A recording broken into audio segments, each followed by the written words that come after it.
Thank you and welcome to the show this morning. The topic this morning is the impact of AIDS on African Americans. And we're fortunate this morning to have with us to talk about the impact of AIDS on African Americans, Mr. RCrowder. Mr. Crowder is the founder of an organization called StreetWorks.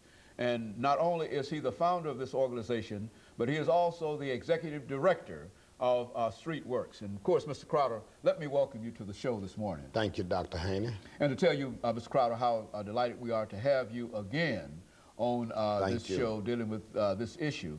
As a matter of fact, we've had you about 4 or 5 different times, and each time you bring us excellent information, and people who have an opportunity to see these shows have often remarked how courageous you are in terms of what you're doing and your whole attitude in reference to AIDS.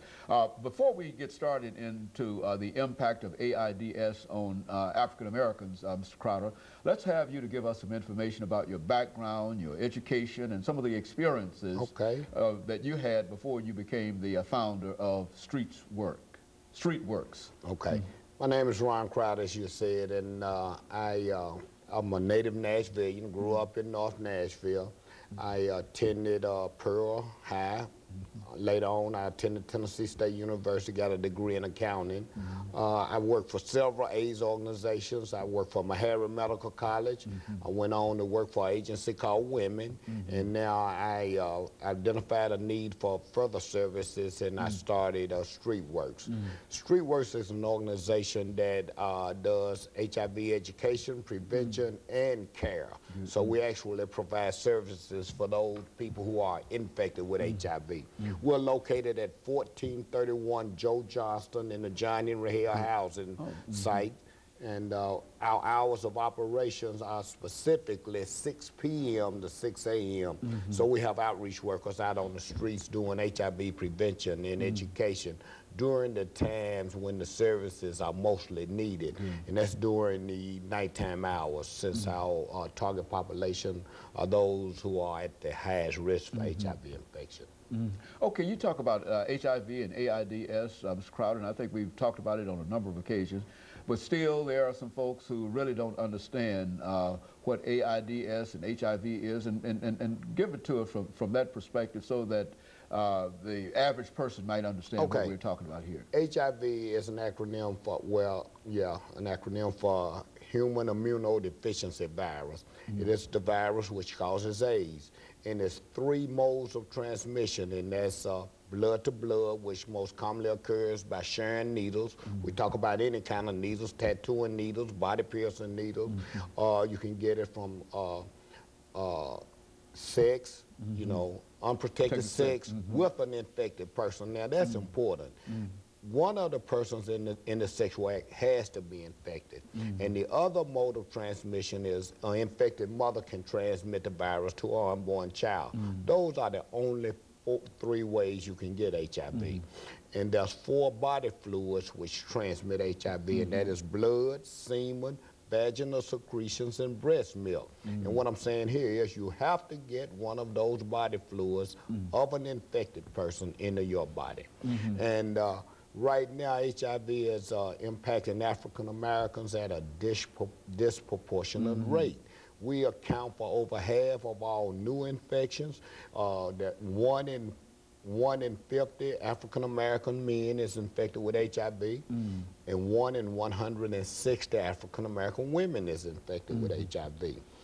You know, Ms. Crowder, it seems to me, and I think this is the same question that we have to raise, and we've raised it before. It seems to me that if this disease is having such a tremendous impact, why is it that we don't hear that much about this disease, nor do we see that many people who are impacted with this disease? And where are these individuals that, when we say 1 out of 50, where are these individuals, and how do you know, I mean, how can you tell that they...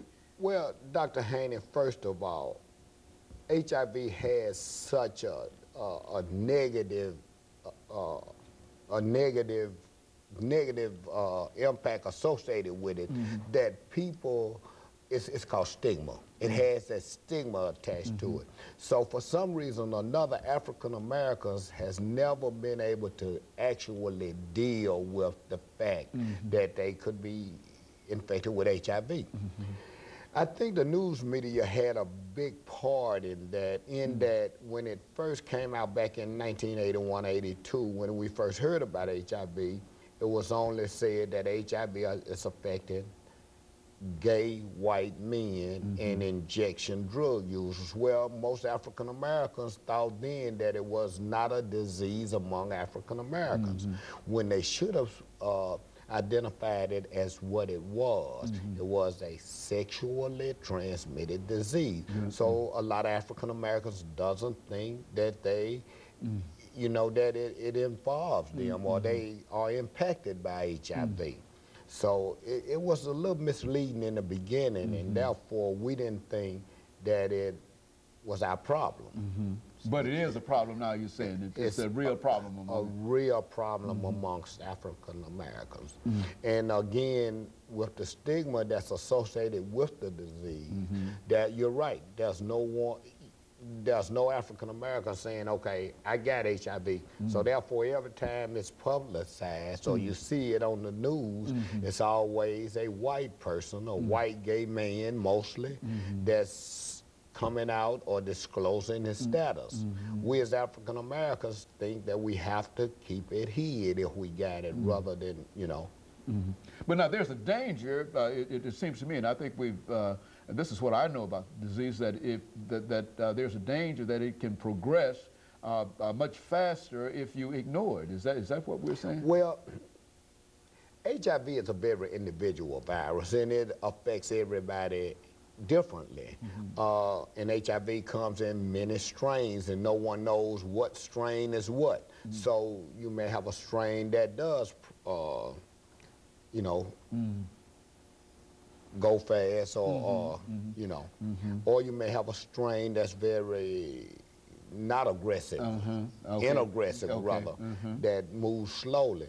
But what happens is a lot of people think, for instance, the case with Easy Z, the rapper.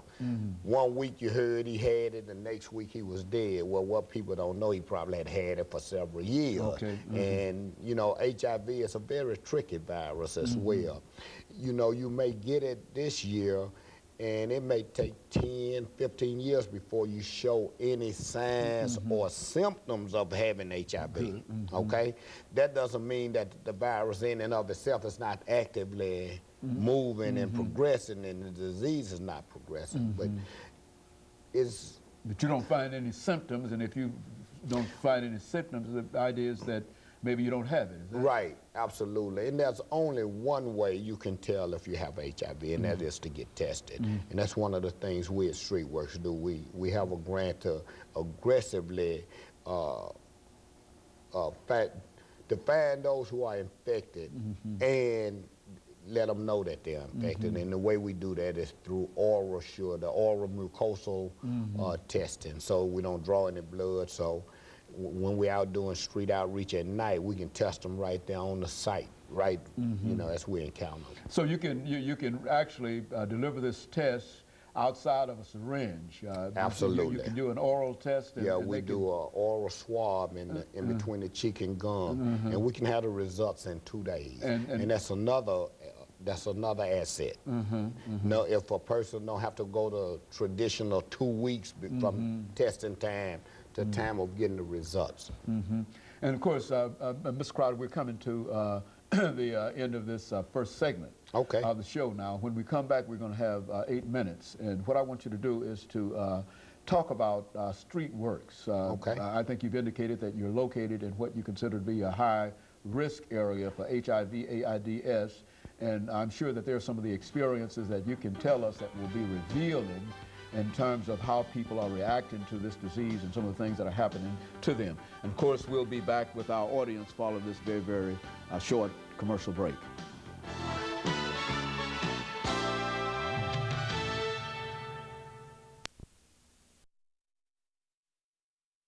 RCrowder